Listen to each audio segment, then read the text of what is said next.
嗨，大家好，我是坦平叔，带大家真正的中国。今天是2024年10月18号，这一期咱们继续聊聊恒大清盘，聊聊中国的房地产。咱们先看房企的消息。根据这个企查查 APP 显示近日广州市南沙区人民法院向中国恒大集团及许家印发出限制消费令，因中国恒大集团未按执行通知书指定的期间履行生效法律文书确定的给付义务，对中国恒大集团采取限制消费措施，限制中国恒大集团及其主要负责人许家印不得实施所列出的高消费及生活和工作必须的消费行为。这个许老板已经是第二次被限制高消费了。这个许老板现在在登缝纫机限制了高消费有什么用呢？难道在登缝纫机还能高消费吗？好像按照标准一个月好像就300块吧。不知道许老板是不是破例能够享受这个特殊待遇如果他跟其他的这个犯人一样的话，那他就是一个月300块，怎么高消费比许老板稍微好点的这个万达的王老板，大家可以看看他的最近的有人传出来的照片，这个王老板感觉是瘦脱了相这王老板在渡劫恒大刚爆雷的时候不就有传言吗？说许老板几天瘦了16斤，也是瘦脱了相你看看，都是首富都是曾经的首富，就是眼见他起高楼，眼见他宴宾客，眼见他楼塌了。我记得上一次王老板是去白马寺，2年前去白马寺烧香，我通过这个报道那照片我就看出这万达要爆雷。这次王老板居然跑去了金源寺，是金顶寺在这个大理的金顶寺拜佛。这回到这个鸡足山金顶寺拜佛，这个有照片为证被人拍下来了，说明上一次在白马寺确实是拜佛，但是佛祖帮不了他，爱莫能助但是王老板显然没有放弃，他比较执着，认为佛如来能帮而不帮，这不合适。按照佛祖的意思按照佛祖的想法，也不是没招还是有的，就是把全国那些效益不好的万达改成寺庙，圈起来收费，搞点泥巴蝴蝶雕像在里面，这是个办法。打着佛祖的名义再去圈这些信众的钱，然后再拿来还债，一个道理这实际上都是一个办法。你到资本市场还是骗那些金融消费者的钱去还债，除了这个办法佛祖没什么好招这个在接受正在渡劫的还有姚老板呢。大家别忘了这个6年前大杀四方的呼风唤雨的被称之为野蛮人的姚振华姚老板，虽然不是首富，那也是叱咤风云但是姚老板现在也在渡劫近日姚振华宝能地产股份有限公司宝能控股新增一条被执行人信息，执行标的28亿元，执行法院为广东省广州市中级人民法院。这个姚老板和他的宝能地产被执行总金额已经超过286亿元，也属于那种去给佛祖烧香佛祖也拿他没办法，也只能是照此办理不行就改寺庙。这些韭菜买房没钱，烧香还是有钱的。俗话说得好再穷不能穷佛祖再饿不能饿寺庙我们再看看这个碧桂园的杨老板11月18号有消息称，碧桂园上月底向部分债权人提交了境外债务重组方案的初步条款。重组方案包括调整后的现金流预测显示，与今年早些时候同部分境外债权人分享的估计值相比，该公司对未来几年现金流的预期下降。对此，碧桂园方面独家回应记者表示，公司近期向主要债权人团体发送了公司的重组方案条款初稿，正在与银团协调委员会及原债持有人特设小组就重组方案的条款进行进一步磋商。也就是说到现在为止，债权人同意不同意还不清楚。但是这个碧桂园的麻烦大家都知道，昨天咱们节目也介绍了，碧桂园都修在大山里面，那些房子卖给谁碧桂园现在的项目特别多，实在不行改成和尚宿舍吧。还有这个国企这个绿地集团所持59.8亿元股权被冻结说近日绿地控股集团有限公司新增2条股权冻结信息，股权被执行的企业分别是南京绿地地铁5号线项目投资发展有限公司、泸州绿地酒业有限责任公司，冻结股权数额合计59.8亿元。执行法院均为江苏省无锡市中级人民法院。你看绿地它今天居然还涨停了，你说神奇不神奇？一个躺在 ICU 病房随时被拔管的这么个企业，它还能涨停。从这些房企的老板这些曾经的首富，曾经的这个叱咤风云的这些人遭遇来看啊，这个楼市供应端的这个救措施啊，没有起到什么作用，因为这些老板一个个的都是愁容惨淡呐，生不如死。那我们再看看啊，这个供应端就是房地产开发商这些老板啊，曾经的首富一个个的这么惨。我们再看看这韭菜日子好过吗？大家看一个视频啊。37岁，985硕士毕业了，居然被每个月2万多块钱的家庭开销打脸，然后夫妻俩现在都是失业状态，现在感觉啊，连1000块钱我都拿不出来，真的是很难。我以前上班能拿3万5，我老婆一个月大概能拿1万2左右，我们2个加起来七七八八奖金什么的，一个月能有个4、5万多。感觉供上房贷、吃吃喝喝、孩子培训班啥的，完全没有压力。但是现实来的就是这么突然，我们俩现在全部都是失业状态啊！就在今年8月底，我这边降薪裁员，没想到啊，身为 AI 项目总监啊，我为公司服务了8年，我竟然也会被裁员。我同时其实也在努力的找工作了，不过现实它也是打脸的。都说过了35岁年纪大了，但我刚37岁啊，家人们，这个年纪真的很大吗？人到中年，我只能说没有办法。当时为了买这个房子啊，我们还借了亲朋好友10几万，然后再加上生活开销越来越大，这个房子啊，当时我们花的是550万买的，然后加上什么装修啊、利息啊、各种税啊，差不多干到600多万。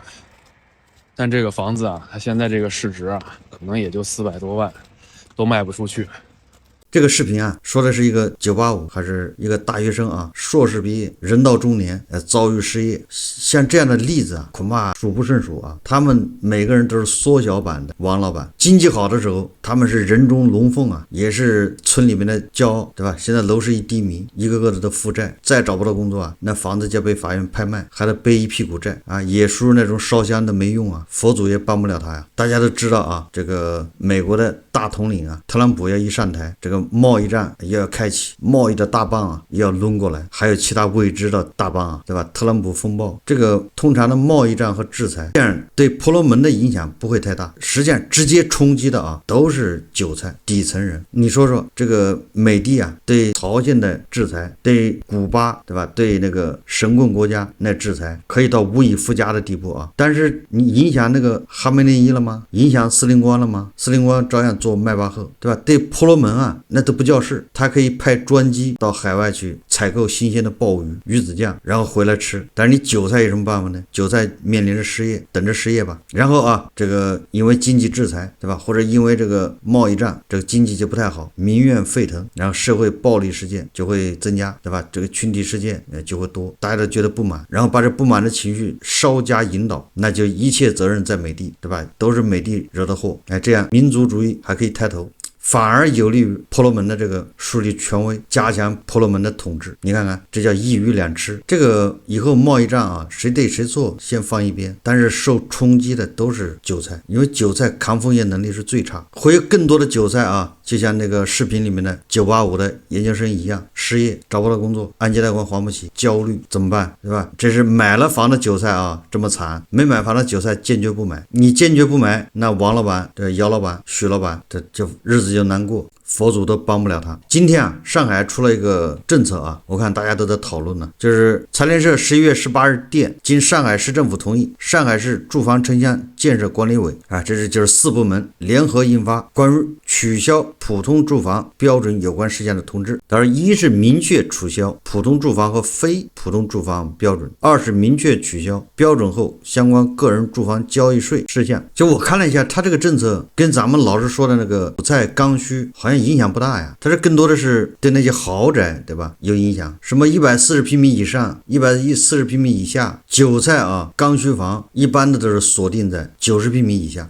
这都是刚需房，又是韭菜，这一般的都是25、6岁、27、8岁要结婚，被逼的没办法，这刚需嘛，第一套，很少有人上来说买个150平的或者140平，那个是32厅2卫，恐怕33厅，对吧？或者42厅都有可能啊。韭菜第一套刚需房是不会要那么大的。所以说啊，这个跟韭菜没什么太大关系，影响的是豪宅，就是140，对吧？这个以下还有140以上，这个什么契税按什么1.5%征收。大家想象一下，最近上海这个新房、二手房卖的都不错，对吧？新房价格还在涨，咱们说了，主要原因就是上海这是豪宅成交的多一点，对吧？豪宅一出来就是叫什么日光，一套房子4000万、5000万。其实按理来说啊，你这个豪宅已经这么火了，你为什么给豪宅还要让利呢？因为你这免税，你本来税是国家收走的，或者上海市政府收走，这些人有钱，他多交税，你多发工资，这不香吗？为什么还既然这个豪宅这么火爆，为什么还给豪宅减税呢？理解不了啊！难道真的是惠民吗？所以很有可能啊，这个豪宅所谓的这个繁荣，恐怕也是要打个问号，对吧？这边已经很旺了，你要刺激它干什么呢？你应该刺激那些刚需首套的，对吧？给他们更多的优惠。但是你这次这个刺激啊，好像跟他也没关系，所以这个你理解不了，就是解释不通。所以那只能解释为这个所谓的上海什么豪宅卖的火，恐怕也是要打个问号。还有一个啊，你看它减少流通环节的税，是不是目的想让这个豪宅炒起来，对吧？这些你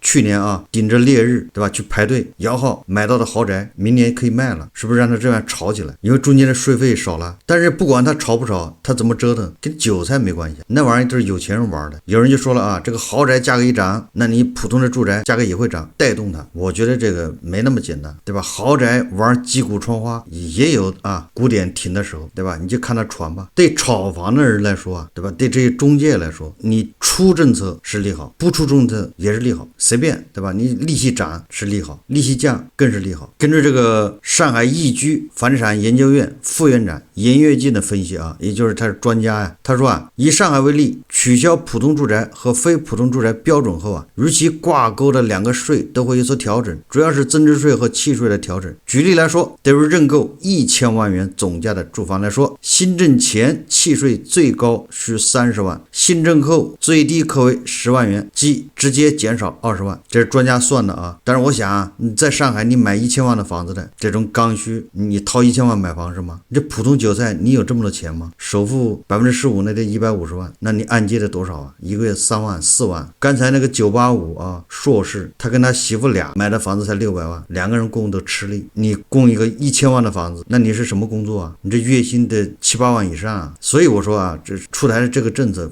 跟普通韭菜关系不大，不要瞎激动。我们再看北京啊，这个今年楼市一个情况，这个11月18号，北京市统计局披露2024年1到10月经济运行情况，1到10月全市坚持稳中求进工作总基调。它这里面说了关于房地产的啊，1到10月全市房屋施工面积11079万平米，同比下降10%，其中住宅施工面积5578万平方米，下降8.6%，全市商品房销售面积147万平方米，同比下降1.8%，降幅比前3季度收窄0.5个百分点，也就是1到10月份的降幅比1到9月份降幅收窄了0.5个百分点。其中住宅销售面积598万平方米，下降5.7%，比前3季度收窄1个百分点。就是住宅的销售面积1到10月它是下降了5.7%，比1到9月下降收窄1个百分点。那1到9月下降是6.7%，也就是10月份啊，北京的这个住宅销售面积下降幅度减少了，但是全年啊1到10月还是下降5.7%，说明北京市啊恐怕接下来2个月啊恐怕还有政策要出台，或者是明年1月份，比如说啊5环外，对吧？个别地区除外，它要放开限购。我记得这个在去年我就说了，今年啊关于北京的楼市这个政策，我在去年都已经说过了。去年这个时候我说7、8月份最迟9月份北京就要出台这个救楼市措施，年底对吧就应该是放开限购啊，就是5环以外2025年大概9月份再进一步放开，除了什么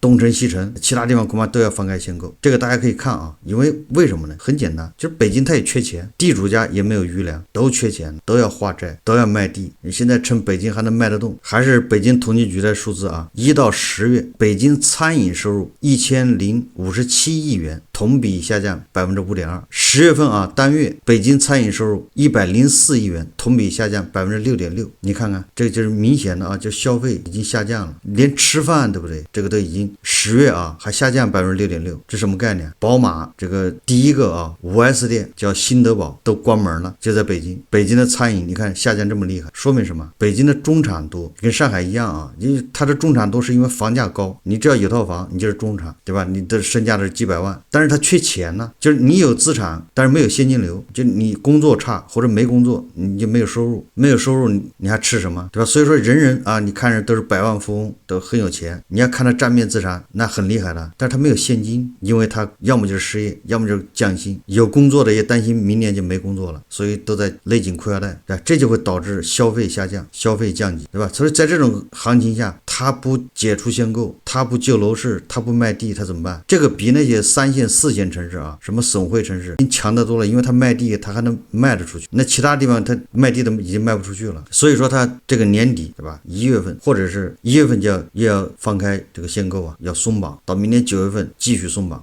北京、上海都差不多吧。最后我们再看看这个西安的楼市啊，这个是中国房地产报道的。说这个在一系列史诗级的政策利好之下，西安楼市收获了一个金石。根据中指数据周度数据监测，是2024年10月4周成交量降幅收窄，止跌企稳开始显现。国庆期间项目带看量和咨询量明显上升，认购成交量增加，西安开发商积极推盘，供应上涨，优惠措施有所增加，高性价比楼盘去化率开始反弹，新房价格上涨0.7%，西安楼市新政满月，量增价稳。你看看这西安还没怎么跌呢，它这新房价格又上涨了，你说邪门不邪门？越这样啊，越说明它下跌的空间很大，越要小心，对吧？以厦门为例啊，你看厦门就是前几年涨得厉害，也是邪门，现在以前涨得有多欢快，现在跌的就有多惨。好，这期节目我们就聊到这里，感谢大家收看。如果喜欢我的节目，欢迎订阅转发，也可以在下方留言评论，谢谢大家。